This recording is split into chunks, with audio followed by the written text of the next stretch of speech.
তারাশঙ্করের দৃষ্টি দিয়ে দেখেছিলাম হাঁসুলি বাঘকে। জেনেছিলাম সেই হাঁসুলি বাঘ বর্ষায় শ্যামলা মেয়ের গলার সোনার হাঁসুলির মতো, আর কার্তিক অগ্রহায়ণে সে রূপোর হাঁসুলি। চলুন আজ জেনে নিই হাঁসুলি বাঘ নিয়ে আরো অজানা কথা। আমরা আজকে যাচ্ছি হাঁসুলি বাঘে, আর হাঁসুলি বাঘ নিয়ে আপনাদের অনেক কথা বলবো। সাথে আবারও দিদি এবং অপলকদা, এবং সামনে রয়েছে মা বাবা, দেখাচ্ছি আপনাদের।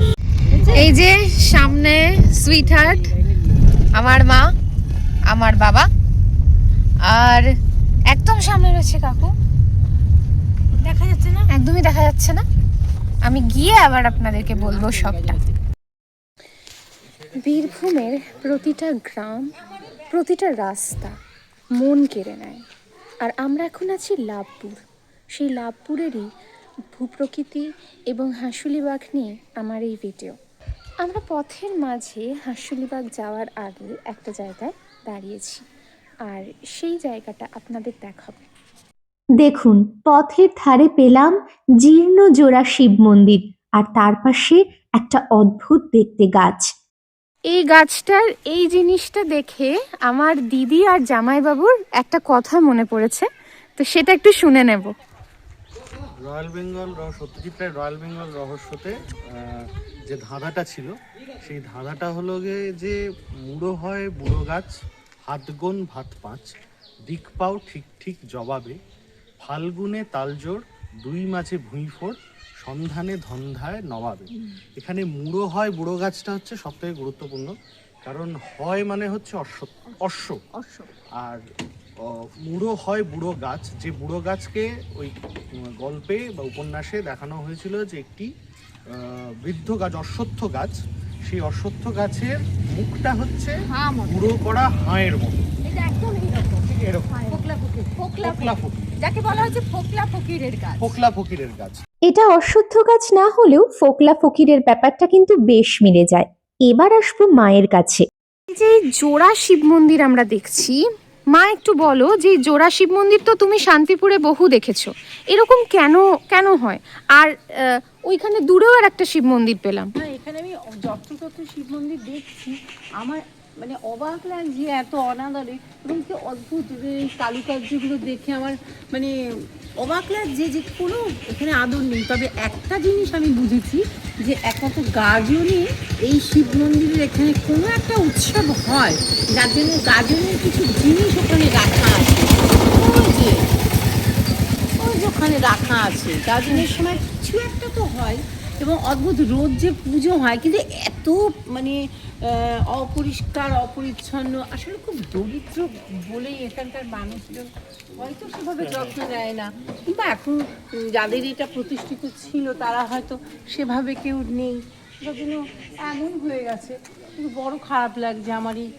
কিন্তু কি সুন্দর সেই জীর্ণ মন্দির। হ্যাঁ, একটা জীর্ণ মন্দির।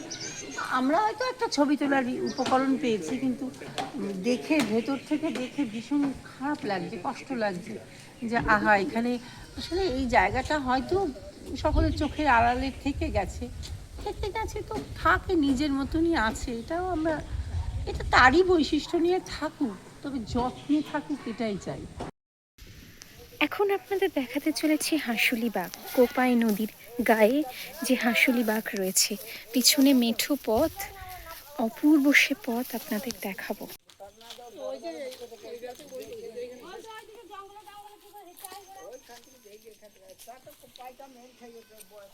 আমি ইচ্ছে করে কিছু সময় অডিওগুলোকে মিউট করছি না, তার একটাই কারণ, পথে চলার সময় বিচুলির উপর দিয়ে হাঁটার জন্য যে খসখসানি শব্দ, সেই শব্দটা আপনাদের শোনাতে চাই। আর শোনাতে চাই এখানকার মানুষদের কথার টান। এই যাকে দেখছেন, ইনি এই গ্রামের দাইমা। এবার আসবো হাঁসুলিবাগে। আচ্ছা, হাঁসুলিবাগ আসলে ভূগোলের ভাষায় কেন তৈরি হয়েছে সেটা আমি জেনে নেব আমার খুব কাছের একজন মানুষের কাছ থেকে। তিনি দীর্ঘ সময় ছাত্রছাত্রীদের ক্লাসে বসে ভূগোল পড়িয়েছেন। এবার আপনারাও সেটা শুনে নিন। হাঁসুলিবাগ সম্পর্কে আমরা একটু জেনে নেব সুইট হার্টের কাছ থেকে, যে কেন এইরকম হয়। এবং এটাকে কি বলে ভূগোলের ভাষায়? একটু বলো যে এরকম কেন হয় নদীতে।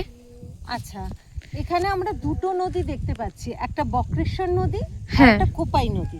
আচ্ছা। তো তারা এসে মিলেছে এই জায়গাটা।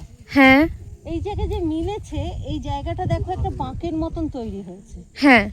অ্যাকচুয়ালি এই নদীগুলো চির প্রবাহী নয়, এরা বর্ষার জলে পুষ্ট। আচ্ছা। বর্ষাকালে দুকুল ভেসে যায়, কিন্তু অন্য সময় তো এদের এত গতি থাকে না।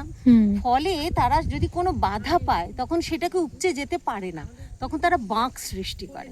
আর এটা স্পেশালি হাঁসুলি বাঁক, তার কারণ এই গলায় আমরা যখন পড়ি না কোনো কিছু, হাঁসুলির মতন থাকে, ঠিক। তো এটা দেখতে অনেকটা ওই টাইপের।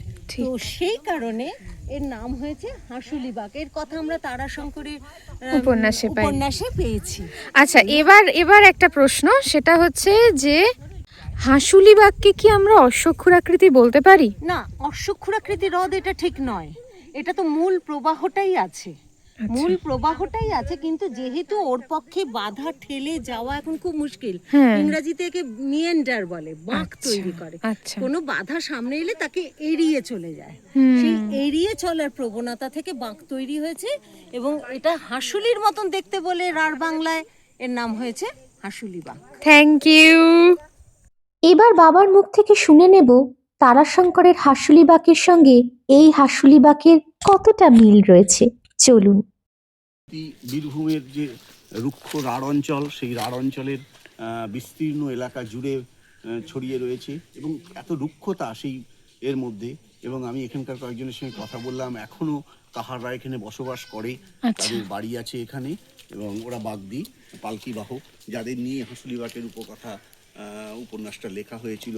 আমি আশ্চর্য হয়ে যাচ্ছি, অনেকগুলো প্রাচীন অশ্বত্থ গাছ দেখছি, এখন এর মধ্যে কোনো একটা গাছ থেকে সেই সাপটা হিসিস করে হয়তো শব্দ করতো, কি জানি, আজও হয়তো করে, আজও হয়তো কোনো নসুওয়ালা সেই হিসিস শব্দ শুনতে পায়।